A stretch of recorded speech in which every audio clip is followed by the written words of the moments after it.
Tonight, you will sleep. Welcome, Frodo of the Shire. One who has seen the eye. Previously on the Rings of Power.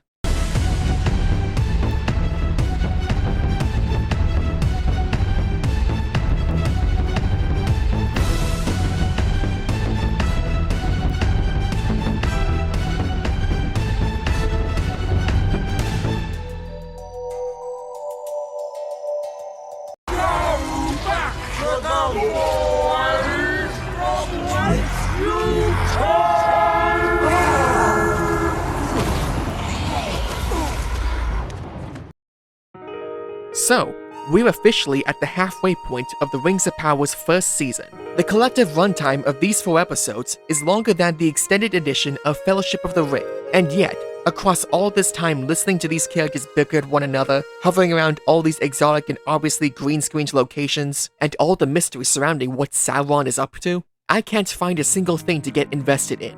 I'm still amazed how these showrunners have spent 4 feature-length episodes setting up this conflict and these characters, and they still can't establish half of what the Battlestar Galactica miniseries did in its first 20 minutes, let alone in that show's first 4 episodes. I'll give you the play-by-play, and you'll see what I mean.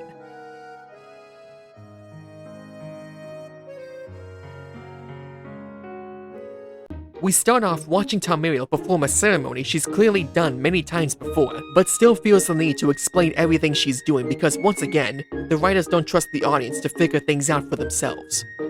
But at the blessing of the children, we gather to welcome those who will live that future. It really is amazing how she can't display more emotion than a Cylon or a replicant, even when she's watching Numenor being destroyed by a tidal wave and carrying a baby. But it turns out to be a dream, one she's had over and over again, and is prophesied to happen for real, ever since Elendil fished Galadriel out of her suicide pact. Speaking of stupid things happening concerning elves, we're then treated to a scene that, like the opening depicting Galadriel getting bullied and then beating up her bully seconds later, makes no sense, contradicts everything Tolkien wrote about the Numenorians, and has all the nuance of a TikTok video. Elf workers, taking your trades, who don't sleep, don't tire, don't age. The queen's either blind or an elf lover, just like her father. Elf lover! More ice! First of all, totally not Sauron planted your face against solid concrete, so you shouldn't even be alive. Secondly, she's just one elf, an annoying and thoroughly unlikable elf, sure, but she's not going to supplant your entire job market, especially when all of you seem to be doing well enough to get drinks every other scene. And thirdly, how is this meant to be a paradise for men if all it takes is just one elf to stir up all of these people to start rioting in the streets? Like I said in my previous video, I didn't make this channel to discuss my real-world politics. But this is a clear example of a writer using their characters as shallow mouthpieces for their beliefs, which completely falls flat when it also demonstrates how misinformed and unversed they are in the events they want to discuss. It's the kind of thing Tolkien himself despised in academia, and especially in fiction. And to top off this painfully unsubtle scene, in walks Karl Marx Ar-Pharazôn himself to reassure his rabid horde of, what would it be, Minga supporters? That no elf shall ever take the helm of Numenor, and she will always be a kingdom of men. Keep that in mind. Oh yeah, and Elendil's fake daughter Eärien was in the background of this scene, who I'm just going to call Discount Hermione because the only notable thing about her character is that she looks and sounds like Emma Watson. She gets hit on by Ar-Pharazôn's son and then leaves, which is the only major contribution she has in this entire episode, outside of consoling Isildur for a stupid reason I'll get into later. We cut back to Tamriel hearing out warrior Galadriel's proposal to go charging into the Southlands after Sauron, which apparently is the kind of wild proposal she hears every other week. She shoots down the idea, even though it was a Numenorian spy who confirmed Sauron was planning something big in the east, and if she's so worried that the Valar will sink her island, you'd think killing Sauron, the servant of their sworn enemy Morgoth, would be the ideal way to get back into their good graces, wouldn't you? Of course, as we all know, our girl Galadriel doesn't take rejection well, and decides to pull off the ultimate Karen move in the entire history of Middle-earth. King or Carpenter, the Southlander will face judgment. This audience is ended.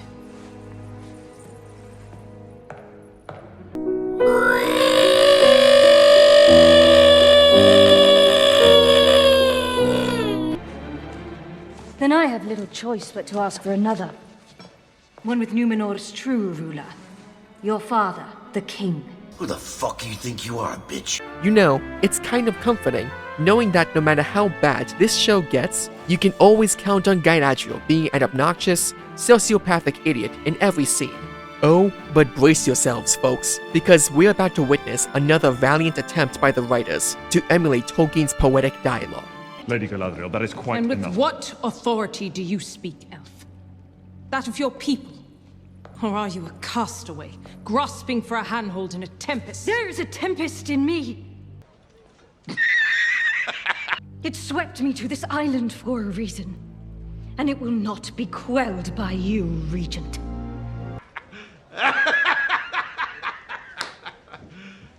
You serious? You're fired! Well, surely you can see how well this fits with the Galadriel we've come to know across Peter Jackson's films, who practically quoted all of her dialogue from the books verbatim. Naturally, this doesn't go over too well with Tamiriel, and for the first time in this series, Galadriel actually gets punished for her mistake. For those of you hoping that maybe, just maybe, this might inspire her to learn some humility and consideration for her rash actions, I wouldn't get your hopes up. Speaking of rash actions that are only meant to push contrived plot points, we cut to Isildur, who's once again daydreaming and neglecting his duties on the ship.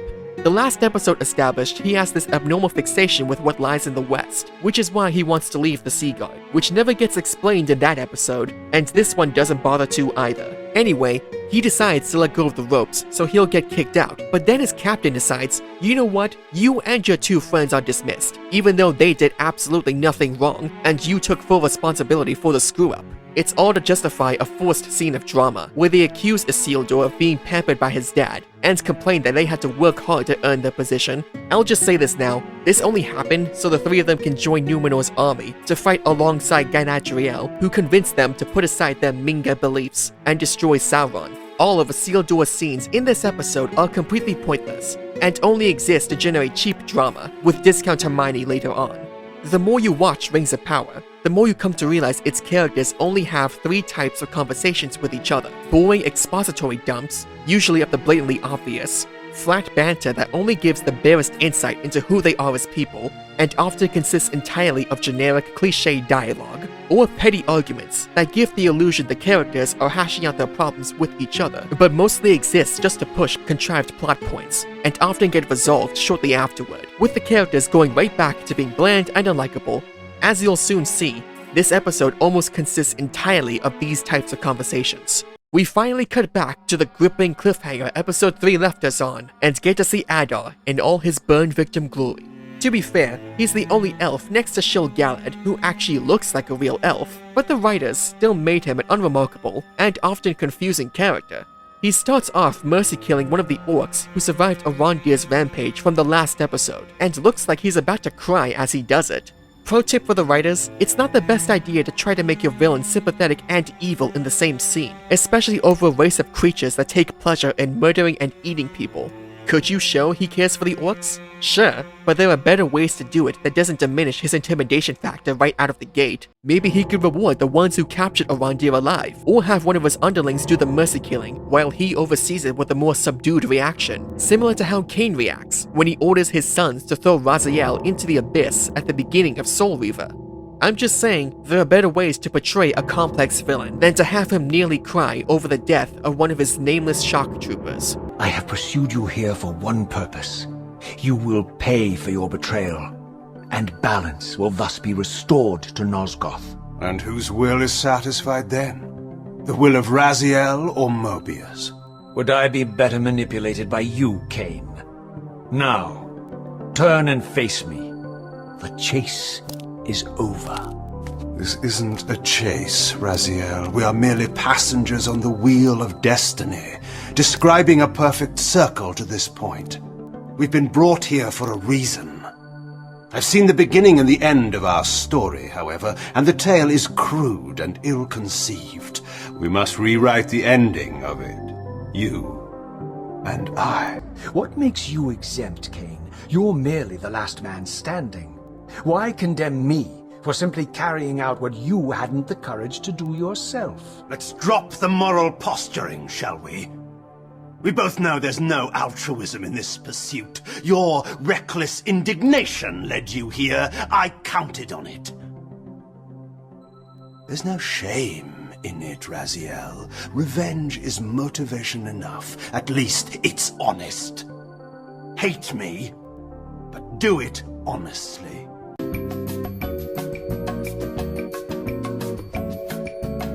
We then see that despite being the closest thing to an elf, he too isn't spared from the terrible dialogue.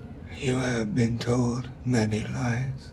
Some run so deep, even the rocks and roots now believe them. So first, we were told rocks sink because they stare downward into darkness, and now they whisper lies to people. I think these writers have taken personification a little too far. And then we get one of the most blatant examples of plot armor I think I've ever seen. Go to the men who've taken refuge in the old watchtower. Deliver to them a message. Yes, you troublesome elf must go. You who interrupted my search for the dagger that little brat Theo's carrying around. Sorry, jumping ahead a little bit. Messed up the trench my workers need to do my bidding, because now they're vampires. Sometimes. And killed several of them, one of whom I nearly cried over, must go and deliver my message to those people. I couldn't possibly have one of my orcs do it for me, especially when all I want you to tell them is that I'm going to attack and they can either surrender or die. Hell, I'll even give you all of your weapons back even after I raised such a fuss over you killing one of my orcs. I'm totally not letting you go because you're a main character in this story, and I'm not allowed to kill you, even though I have every reason to. Perhaps if the writers were actually good at their jobs, we wouldn't be in this completely contrived scenario that makes me look like a complete moron. So, after all that idiocy, we get to see what Bronwyn's been doing since episode 2. Apparently, all of the nearby villages have evacuated to the Elven Tower, and we soon discover they too are all massive idiots. Where's the rest? That is the rest. We'll have to cut rations again. You mean to tell me that all these people who fled their homes, which they had every reason to believe would have been the last time they ever saw them, didn't think to bring all their food with them? The girl boss Bronwyn had the foresight to bring her makeup kit, considering she looks immaculate next to all the dirt farmers of Monty Python over here, but they didn't even think to bring the livestock with them?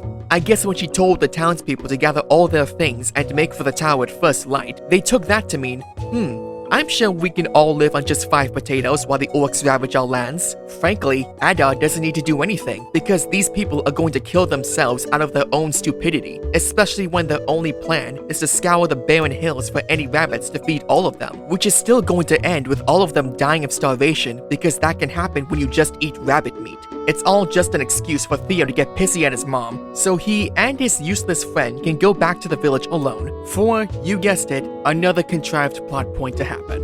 Roland, Tommy, I'm not going in there. There might be more food. Really, you go back to the village to look for food, and the last place you look is in the tavern? That would be like survivors of a zombie apocalypse, looting every building except for the untouched supermarket. Idiots. So Theo goes in alone, and then we're treated to pretty much every cheap horror cliche in the playbook.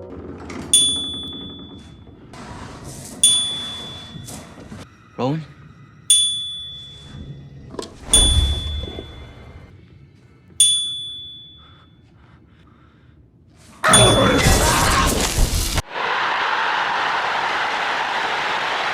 Sadly, he isn't a trashy teenage girl, so he doesn't get gutted by the orc who decided to play around with him for a minute. Instead, we get the obvious reveal that the orcs were looking for that blade all along, and Theo makes a break for it outside. I'm really not buying this whole orcs get burned by direct sunlight logic if they can walk around when it's this bright out just fine. As it turns out, there are more orcs lurking in the village, and yet none of them notice Theo run outside the tavern or jump into the well. Oh, but you see, the show has an explanation for this. It turns out all these orcs have the vision cones and basic intelligence of a guard in a Metal Gear Solid game. That's why they don't check obvious hiding places or investigate suspicious sounds for too long. He should consider himself lucky that he's not dealing with Splinter Cell AI, or he'd be dead 10 times over, which I'll get back to later on. Now we cut back to Ferrond and Cuckabrainboy in the Region, who are overseeing the construction of the Elven Dwarf Forge, even though it's only been a couple of days in this show's timeline. I know dwarves are supposed to be master craftsmen, but I'm not seeing how they got this far without any cranes or forklifts.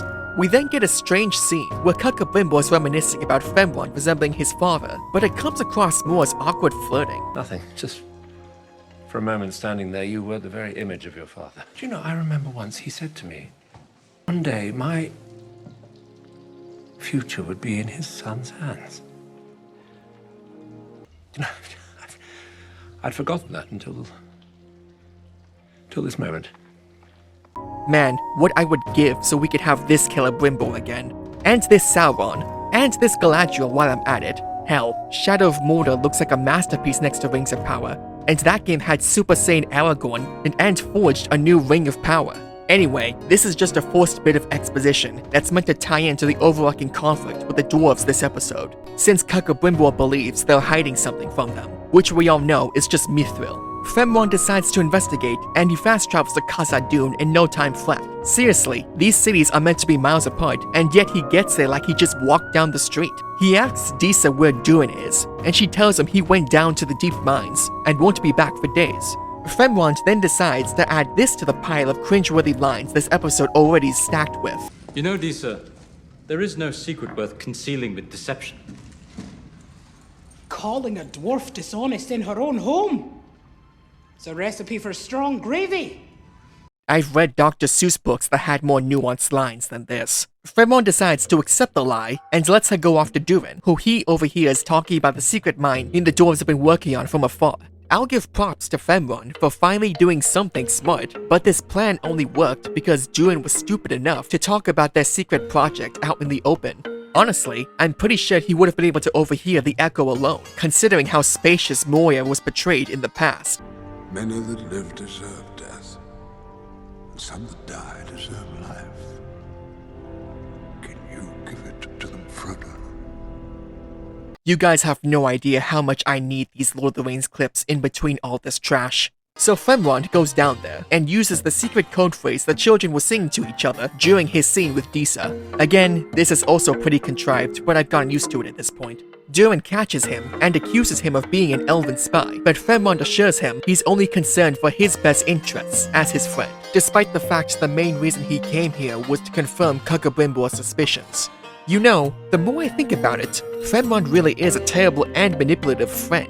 He ghosts Durin for 20 years and only decides to get in touch when he wants something from the dwarves. He keeps telling Durin how much he means to him as a friend, but practically farms him for information in every scene they have together, and only seems to care about how he's doing if he can leverage the situation to get something out of it. Durin makes Femron swear not to tell anyone about the Mithril that he himself was forbidden to tell anyone, and gives him a piece anyway as a supposed token of their friendship, even though he still has every reason to believe Femron is spying on him. The show also doesn't give a good reason why they're keeping the Mithril a secret. As Femron himself points out, this is the greatest discovery in dwarven history, ore that's lighter than wool but harder than steel, but yet all Durin says is that it's just hard to mine. Suddenly, there's a cave-in, and Durin rushes to save the dwarves trapped inside, only for Femron to push him back before the rocks crush him.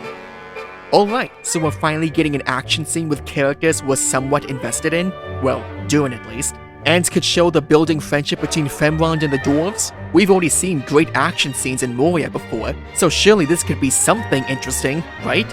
Nope, it cuts away to discount Hermione talking to Isildur about getting fired. I mean, you really just... ugh. Even when this show has a halfway decent idea, it still screws it up. And keep that in mind because that'll be important with the dwarves later on. Skipping ahead, because every scene with Discount Hermione is completely pointless, we get back to Galadriel and Totally Not Sauron in their cells, who proceeds to give Galadriel advice a 5th grader could have figured out for themselves, and is completely infuriating for anyone who knows the real history of this character. Queen's Court isn't exactly your usual battlefield, is it? Ah yes, because the Galadriel who's lived for thousands of years, who studied under the gods of Middle-earth themselves, belonged to a royal family, and is meant to be a powerful elven sorceress at this time, with a loving husband and daughter who haven't been mentioned once in this series. She wouldn't know how to conduct herself around powerful figures, or display any kind of wisdom. Oh wait. I'm telling you, The Hobbit trilogy, as bloated and thinly developed as it was, has been thoroughly vindicated because for all its problems, it still treated Galadriel, Elrond, and Middle-earth itself with a degree of respect and reverence this shitshow hasn't displayed once.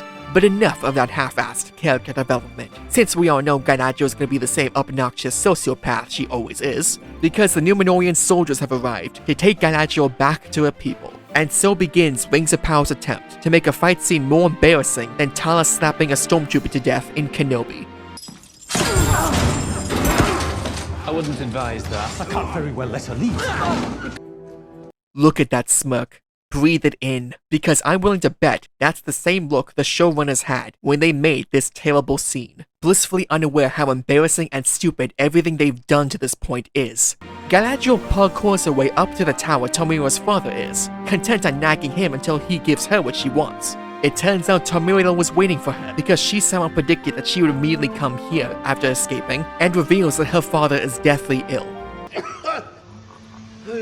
It's all right, Father. I'm here. Forgive me. I did not know. Seriously, Trisha Helfer deserves far more credit for her performance in Battlestar Galactica, because even as a genocidal robot, she displays far more depth and emotion than Galadriel here. She convinces her to not call her gods by basically saying, I wish I were joking here, that people don't like to listen to her either, so for that reason, they should just hear each other out, and Tamriel goes along with this. Your father was loyal to the Elvish ways. Why are you not? It is because of the elves that you were given this island. Surely you can spare a few planks and a rudder. What the elf means. Then if blood be the price of passage, I will pay it. But one way or another, I will depart. I welcome you to try. There is a tempest in me. It swept me to this island for a reason. And it will not be quelled by you, Regent. Tell me. Please. Are you two serious? I'm surprised I've gone through this whole review series without calling Galadriel a Mary Sue yet, but I think that fight scene and this pretty much cements that title for her. She shows her the Palantir, and we get to see that dream of Númenor being sunken by the tidal wave again, insisting that Galadriel's appearance will be the start of its downfall. She tries to convince the Queen one more time to join an orc-murdering crusade, but Tamriel refuses, reducing that entire scene to nothing but an exposition dump and completely pointless. Now we're back with Bronwyn, who's only just figured out her son has gone off to find food on his own. We cut back to Theo, who's doing his best Sam Fisher impression, and lucky for him, these orcs still have Metal Gear Solid AI.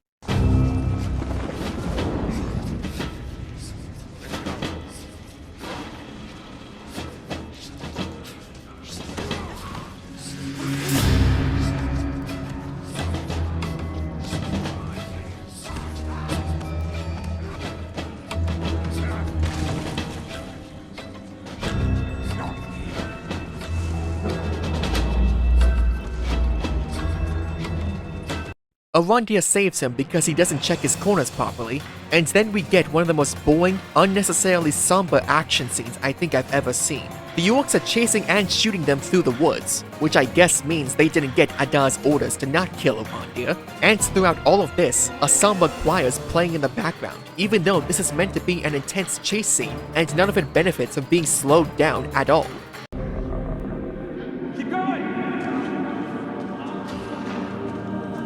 The thing with slow motion is that it's best not to use it unless you're showing something that can't be seen properly at normal speed, or you're using it to highlight something dramatic or intense. One of the best uses I've seen of it was in Fellowship of the Ring during Boromir's death scene. The action plays out like normal until Lutz approaches with his bow, and each time he fires one into Boromir, things slow down even more, because from his perspective, he knows he's dying, but he's still willing to fight to the very last breath to protect Merry and Pippin.